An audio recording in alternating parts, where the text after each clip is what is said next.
Hello दोस्तों, नमस्कार। स्वागत है आपका एडवांस एग्रीकल्चर यूट्यूब चैनल पर। आज का हमारा विषय है जीरा की उन्नत खेती, क्यूएन फार्मिंग। जीरे की खेती कब और कैसे करना चाहिए। अक्सर किसान भाइयों के कमेंट्स आते हैं कि जीरे की खेती हम कहां पर कर सकते हैं या फिर कहां पर की जाती है, कैसी जलवायु होनी चाहिए, कैसी भूमि होनी चाहिए, खेती हमको कब करना चाहिए, कौन सी वैरायटी को लगाना चाहिए, कुछ बीमारी आती हैं उनका इलाज, समावेश, रोकथाम, कॉम्बिनेशन के बारे में बतलाइए, इरिगेशन, स्प्रे शेड्यूल, फर्टिगेशन और साथ ही कब कितनी सिंचाई की आवश्यकता पड़ सकती है, 1 एकड़ में कितनी सीड्स की रिक्वायरमेंट पड़ेगी, प्लस सबसे इम्पोर्टेंट टॉपिक कितना उत्पादन होता है, कितना आप निकाल सकते हैं, लागत, लाभ, मुनाफा, नेट प्रॉफिट के साथ साथ संपूर्ण जानकारी साझा करने वाले हैं। जीरा की क्रॉप एक मसाले वर्ग की श्रेणी में आती है, तो जीरा की खेती कम सिंचाई, कम देखभाल, कम खाद दवाई और कम दिन में एक अच्छा मुनाफा आप निकाल सकते हैं। जीरा का जो भाव है 18,000 रुपये से लेकर 23,000 रुपये प्रति क्विंटल का रेट देखने के लिए मिलता है। तो हमारे किसान भाई जीरा की खेती करके एक अच्छी मोटी कमाई कर सकते हैं। तो जीरा की डिटेल में हम संपूर्ण जानकारी स्टेप बाय स्टेप गाइड करने वाले हैं, तो वीडियो पर बने रहिए। चैनल पर पहली बार आए हैं तो चैनल को अभी सब्सक्राइब करें। चलिए शुरू करते हैं। सबसे पहले बात करते हैं सूटेबल स्टेट, कौन कौन से राज्यों पर खेती की जा सकती है। तो जानकारी के लिए दोस्तों आपको बतला दें कि टोटल उत्पादन का 80% जो उत्पादन है, प्रोडक्शन है ना, वो गुजरात और राजस्थान पर ही होता है। अब जो गुजरात और राजस्थान की भूमि और जो क्लाइमेट्स है वो जीरा के लिए बहुत ज़्यादा सूटेबल है, बहुत ज़्यादा अनुकूल है। बाकी आप मध्य प्रदेश, उत्तर प्रदेश, पश्चिम बंगाल, बिहार, छत्तीसगढ़ के साथ साथ झारखंड, असम, पंजाब और हरियाणा पर भी दोस्तों आप जीरा की खेती कर सकते हैं। अब तो प्राय सभी राज्यों पर आप जीरा की खेती कर सकते हैं। जीरा के लिए भूमि, जलवायु और क्लाइमेट्स कंडीशन के ऊपर अगर बात करें कि कितना तापमान होना चाहिए, तो भूमि, सॉइल, आप सभी प्रकार की सॉइल पर जीरा की खेती कर सकते हैं। लेकिन जो हल्की भूमि होती है या फिर उपजाऊ दोमट भूमि पर बहुत अच्छा उत्पादन देखने के लिए मिलने वाला है। बस उत्तम जल निकास का प्रबंध होना चाहिए और भूमि पर अच्छी कार्बन पदार्थ होने चाहिए, उपयुक्त जीवाश्म पदार्थ होना चाहिए एक अच्छा उत्पादन निकालने के लिए। बाकी सभी प्रकार की सॉइल पर आप खेती कर सकते हैं। मृदा की पीएच वैल्यू 5.5 से 7.5 के आसपास होनी चाहिए। यदि मृदा की पीएच वैल्यू 7.5 से अधिक है, अधिक एल्कलाइन सॉइल है, तो फिर जिप्सम का प्रयोग जरूर करें। 1 एकड़ में बुआई के समय 50 किलोग्राम जिप्सम का आप जरूर प्रयोग करें, इससे उत्पादन बढ़ता है। और मृदा की जो पीएच वैल्यू बढ़ी हुई है ना, वो बहुत हद तक कम आती है, तो इन बातों को ध्यान आपको रखना चाहिए। बाकी जो तापमान है, मिनिमम टेम्परेचर 15 से 20 डिग्री सेल्सियस और अधिकतम 30 से 32 डिग्री सेल्सियस का जो टेम्परेचर है काफ़ी अनुकूल माना जाता है। जीरा के लिए शुष्क और ड्राई कूल जलवायु की आवश्यकता पड़ती है। जीरा ज़्यादा ठंड और ज़्यादा बरसात नहीं चाहती है। बाकी जो औसत टेम्परेचर है 18 से 36 डिग्री सेल्सियस काफ़ी बेहतर माना जाता है। लेकिन जानकारी के लिए दोस्तों आपको बतला दें कि जब आप बुआई कर रहे हैं उस समय 24 से 28 के बीच में यदि तापमान रहेगा तो बहुत बढ़िया है।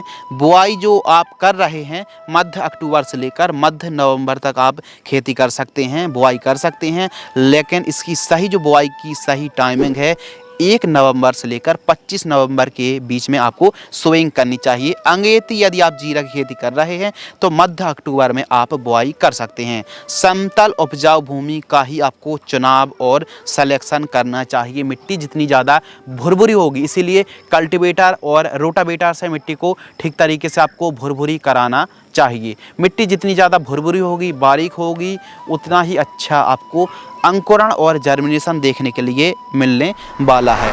उन्नतशील किस्मों के ऊपर दोस्तों बात करते हैं, तो जब भी आप जीरा की खेती कर रहे हैं तो देखिए हर एक जो वैरायटी है ना, वो अलग अलग जलवायु, मौसम और स्टेट के हिसाब से ही विकसित या फिर तैयार की जाती है। तो जो आपके एरिया में बेस्ट वैरायटी हुआ, फ्री में जानकारी के लिए जो नज़दीकी कृषि विश्वविद्यालय है वहाँ से भी आप संपर्क करके फ्री में जानकारी ले सकते हैं और साथ ही वैरायटी के बारे में ज़्यादा जान सकते हैं कि अपने एरिया के हिसाब से कौन बेस्ट वैरायटी है।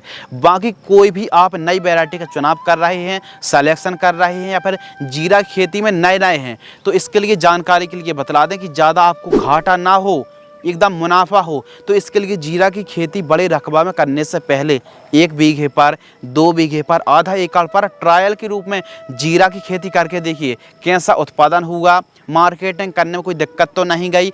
यदि कोई बीमारी आती है तो उनका इलाज करके यदि आप जीरा की खेती करेंगे, रकबा को बढ़ाएंगे, तो फिर आपको फ़ायदा बहुत अच्छा होने वाला है। तो इसलिए डेमो ट्रायल के रूप में थोड़ी बहुत जगह पर आप जीरा की खेती करके देखिए दोस्तों। इसके अलावा बात करते हैं उन्नतशील किस्में। एक अच्छा उत्पादन देने वाली किस्मों के ऊपर बात करें तो जो विकसित किस्में हैं, एक अच्छा उत्पादन, एक अच्छा प्रोडक्शन इन किस्मों से आप निकाल सकते हैं। इन किस्मों में ग्रीननेस ज़्यादा रहती है, एकदम पौधा हरा भरा रहता है, ज़्यादा फटाव आते हैं, ज़्यादा से ज़्यादा फल और फूलों की संख्या सेट होती है और रोग बीमारी थोड़ा सा कम देखने के लिए मिलती हैं। तो इन किस्मों में से प्रमुख जो किस्में हैं, अवनी की 121 और 111 दोनों बेस्ट हैं, लेकिन जो 121 जो वैरायटी है वो 111 से बेस्ट है। दिनकर सीड्स की पोखराज जो वैरायटी आती है, अब जो पुराने किसान हैं उनको बहुत अच्छे से पता है कि दिनकर सीड्स की जो पोखराज वैरायटी आती है इसका उत्पादन अव्वल नंबर का है, तो इसका भी आप चुनाव कर सकते हैं। इसके अलावा GS4 को लगा सकते हैं, गुजरात के लिए है। इसके अलावा पश्चिम बंगाल के लिए जो वैरायटी है ना, वेस्टर्न C45 और C60 दोनों वैरायटी अच्छी है। 45 भी अच्छी है और 60 भी वैरायटी अच्छी है, लेकिन 45 का उत्पादन थोड़ा सा अच्छा देखने के लिए मिला है। इसके अलावा बात करते हैं RZ19, RZ209 और RZ1 को आप लगा सकते हैं। यह राजस्थान पर काफ़ी ज़्यादा लगाई जाती हैं। इसके अलावा GC1, 2, 3 यह तीनों किस्में अच्छी हैं। तो अवनी की 121 वैरायटी हो, दिनकर की पोखराज हो या फिर वेस्टर्न की C45 वैरायटी हो, इनका उत्पादन ना बहुत अच्छा देखने के लिए हमको मिलता है। फुटाव, कम रोग बीमारी का प्रकोप और ज़्यादा से ज़्यादा प्रोडक्शन वैल्यू इन्हीं किस्मों में। दानों का अच्छा भराव और दाना वजनदार चमकदार होता है, तो इन किस्मों का आप चुनाव कर सकते हैं। इसके अलावा दोस्तों बात करते हैं प्रति एकड़ सीड से। 1 एकड़ में आप जीरा की खेती कर रहे हैं तो मशीनरी से यदि आप बुआई कर रहे हैं तो 2.5 किलोग्राम से लेकर अधिकतम 3 किलोग्राम सीड्स की रिक्वायरमेंट पड़ेगी। यदि आप ब्रॉडकास्ट यानी छिटका विधि को आप अपनाकर खेती करते हैं तो लगभग 4 से 5 किलोग्राम सीड्स की रिक्वायरमेंट पड़ने वाली है। बीज उपचार के ऊपर दोस्तों बात करते हैं, सीड्स ट्रीटमेंट। तो जो बीज उपचार है, बीज उपचार करने से फ़ायदा होता है। अब हर वीडियो पर बीज उपचार बोलते रहते हैं। यदि आप भी प्रैक्टिकली अनुभव चाहते हैं ना, तो एक खेत पर बिना उपचारित बीज को बुआई करें और एक खेत पर उपचारित बीज को बुआई करें, आपको साफ साफ फर्क नज़र आएगा। पहला फर्क तो आएगा जर्मिनेशन का। यदि उपचारित करते हैं ना तो जर्मिनेशन अच्छा होगा, ज़्यादा से ज़्यादा फुटाव देखने के लिए मिलेगा। इसके अलावा अंकुरण, जर्मिनेशन और परसेंटेज, जो अंकुरण का परसेंटेज है वो बढ़ जाता है। रूट रॉट की समस्या नहीं आती, बिल्ट की समस्या नहीं आती, ज़्यादा से ज़्यादा फुटाव देखने के लिए मिलते हैं। यही एक लॉजिक है। लेकिन दोस्तों यदि आप CM75 कार्बेंडाजिम और मैंको जेब से बीज उपचार करते हैं ना तो फ़ायदा ना के बराबर होगा, ध्यान रखिए। तो इसके लिए बायर कंपनी की एवर गोल्ड एक्सटेंशन 1 किलोग्राम बीजों को 2 ml की दर से यदि आप बीज उपचारित करते हैं तो बिल्ट की समस्या नहीं आएगी, पहली बात है। और जो कंद गलन की समस्या आती है, फलता फूलता पौधा सूख जाता है, जो पुराने किसान भाई हैं उनको अच्छे से पता है, तो यह समस्या ना आए और जर्मिनेशन, अंकुरण अच्छा हो। बीज उपचार करने का ज़्यादा खर्च नहीं है, तो बीज उपचार आप करेंगे ना तो इसका लाभ आपको प्रत्यक्ष रूप से देखने के लिए मिलेगा, उत्पादन बढ़ेगा। तो बीज उपचार आप ज़रूर करें। बीज उपचार करने के बाद 40 मिनट तक छांव में सुखाना है, फिर उसके बाद आपको सोइंग कर देना है, बुआई कर देना है।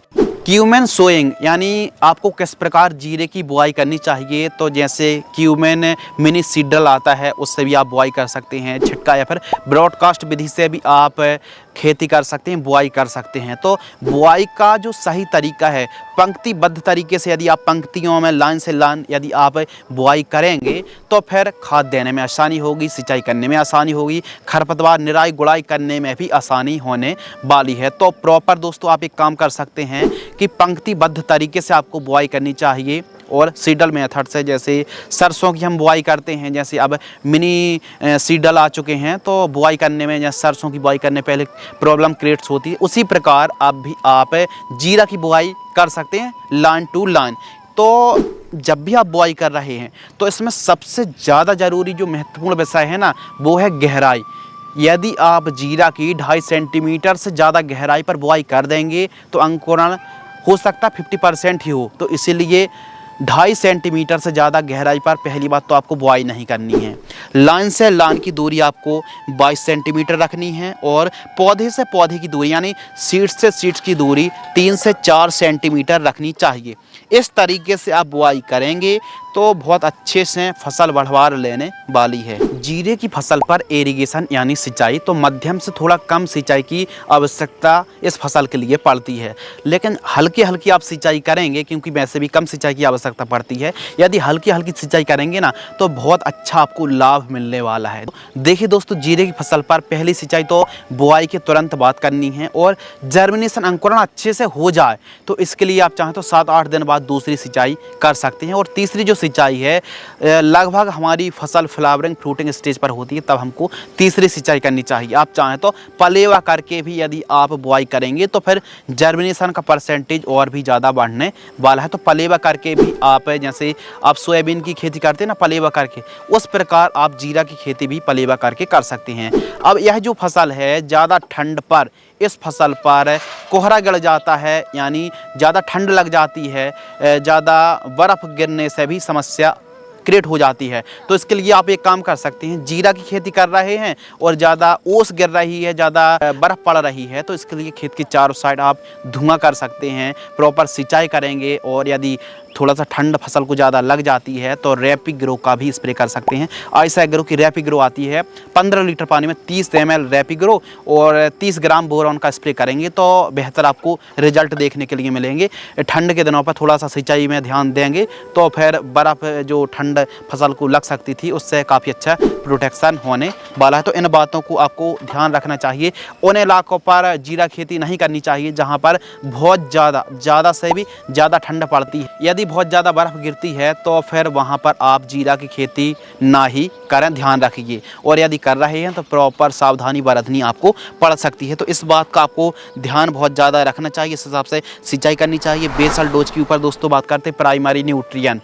जब भी आप बुआई कर रहे हैं जीरा की फसल पर एक अच्छा स्वस्थ तरीके से बेहतर यदि माइक्रो न्यूट्रिएंट की आप पूर्ति करेंगे, proper nutrient main micro nutrient की पूर्ति करेंगे तो इससे फ़ायदा आपको सीधा ये होगा कि बढ़वार अच्छी होगी, फसल हरी भरी रहेगी, ज़्यादा फुटाव देखने के लिए मिलेंगे, ज़्यादा से ज़्यादा वजनदार जो जीरा है ना वो आने वाले हैं। और गुच्छों पर जीरा आएंगे तो वजन बढ़ाना, टेस्ट बढ़ाने के लिए प्राइमरी न्यूट्रिएंट बेसल डोज पर कौन सी खादों का प्रयोग करें?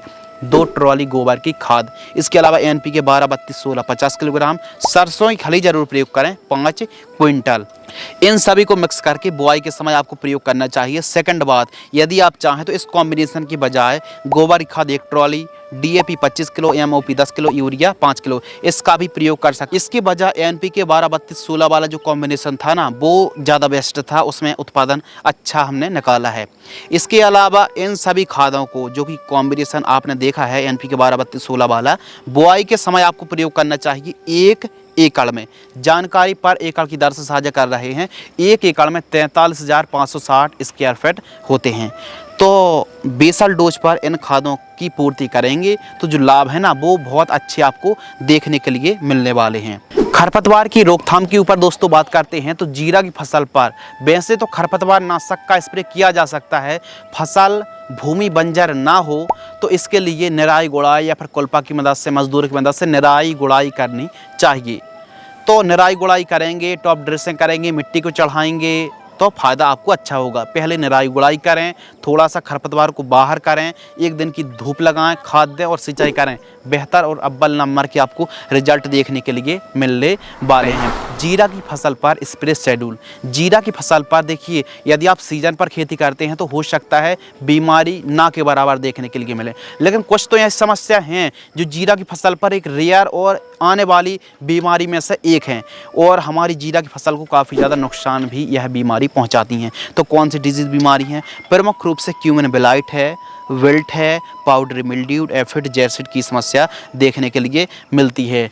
तो बीमारी तो कई हैं, अब बीमारी कई हैं, पाउडरी मिल्ड्यूड हो या फिर हरी इल्ली हो, दीमक की समस्या हो या फिर कोई ब्लाइट या फिर डिजीज से संबंधित कोई रोग है या फिर आर्द्रगलन की समस्या है यानी जड़ से सूखने वाली जो समस्या है, विल्ट की समस्या है, तो इनका समाधान इस वीडियो पर आपको मिलेगा। वीडियो पर बने रहिए।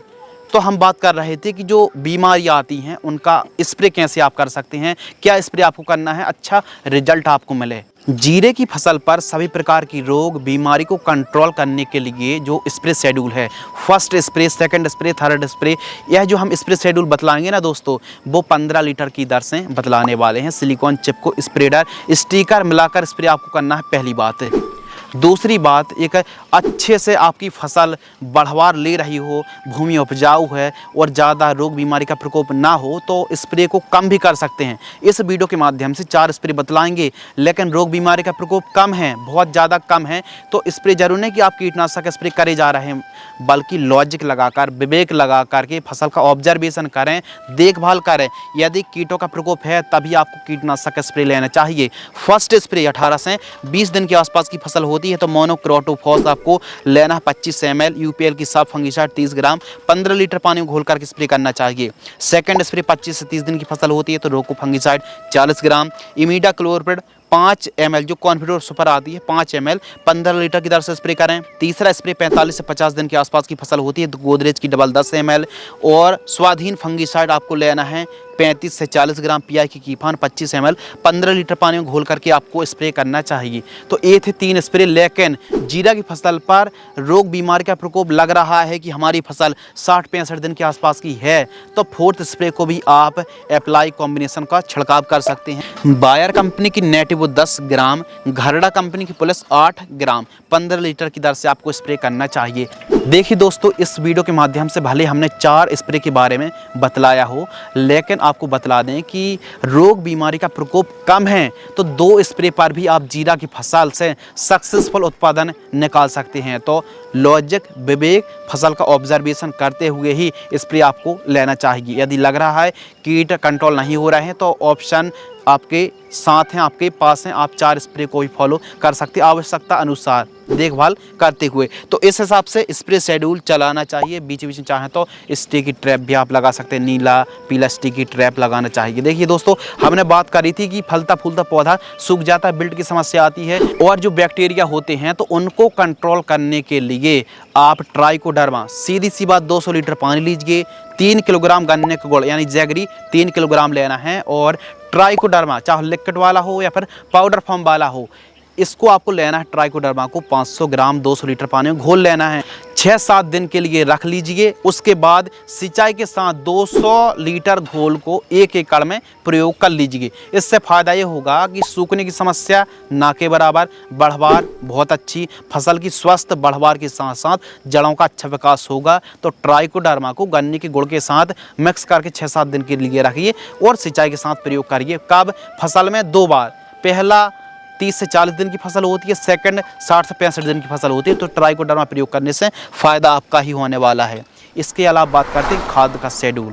तो देखिए, जीरा की फसल पर केवल एक खाद देने की आवश्यकता है। जीरा एक मसाले वर्गीय फसल है और इस पर सल्फर की भी आवश्यकता होती है।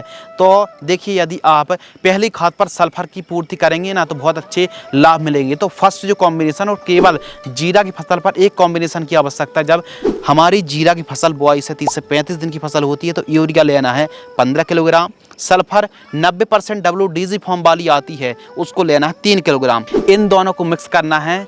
और खाद देने का तरीका जो है ना कि पहले निराई गुड़ाई करें, 1 दिन की तेज़ धूप लगाएं, फिर खाद दीजिए और सिंचाई करिए, बहुत अच्छी लाभ मिलेंगे। और हाँ, यदि आप सिंचाई कर रहे हैं ना, यदि आप फ्लैट एरीगेशन से सिंचाई करेंगे तो उसका फ़ायदा बहुत अच्छा आपको मिलने वाला है, बहुत अच्छे से फसल बढ़वार लेने वाली है। स्प्रिंकलर से सिंचाई ना ही करें तो ज़्यादा बेस्ट है, फ्लैट एरीगेशन सर्वश्रेष्ठ है। तो एक खाद देने की केवल आपको जीरा की फसल पर आवश्यकता है।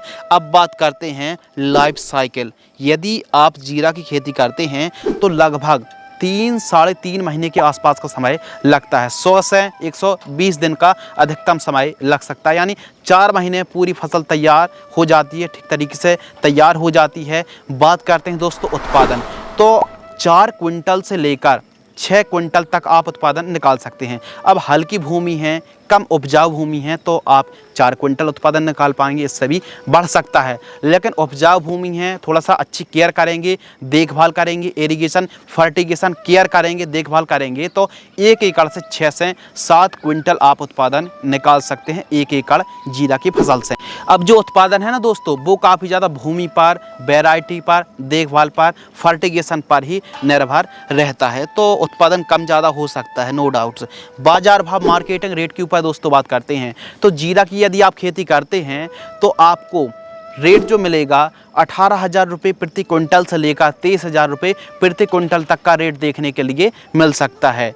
लागत के ऊपर बात करें तो जीरा की आप खेती कर रहे हैं तो 12,000 रुपये से लेकर 15,000 रुपये लागत लगने वाली है 1 एकड़ पर। मुनाफा के ऊपर दोस्तों बात करते हैं तो यदि आप जीरा की खेती 1 एकड़ में करते हैं तो सभी लागत को काटकर आप 1,20,000 रुपये से लेकर 1,30,000 रुपये के आसपास कमाई कर सकते हैं। अब जीरा की आप खेती कर रहे हैं तो देखिए बाजार भाव अच्छे रहेंगे, बाजार भाव के साथ साथ यदि उत्पादन अच्छा होता है तो आमदनी भी जाहिर सी बात है बहुत अच्छी होने वाली है। तो हमारे किसान भाई यदि जीरा की खेती करते हैं तो कम लागत वाली यह फसल है, कम सिंचाई की आवश्यकता पड़ेगी, प्लस कम देखभाल और कम दिनों पर एक अच्छी कमाई, एक अच्छी मोटी कमाई आप जीरा की फसल से कर सकते हैं। आज की इस वीडियो के माध्यम से दोस्तों हमने संपूर्ण जानकारी साझा की कैसे आप जीरा की सफल खेती कर सकते हैं।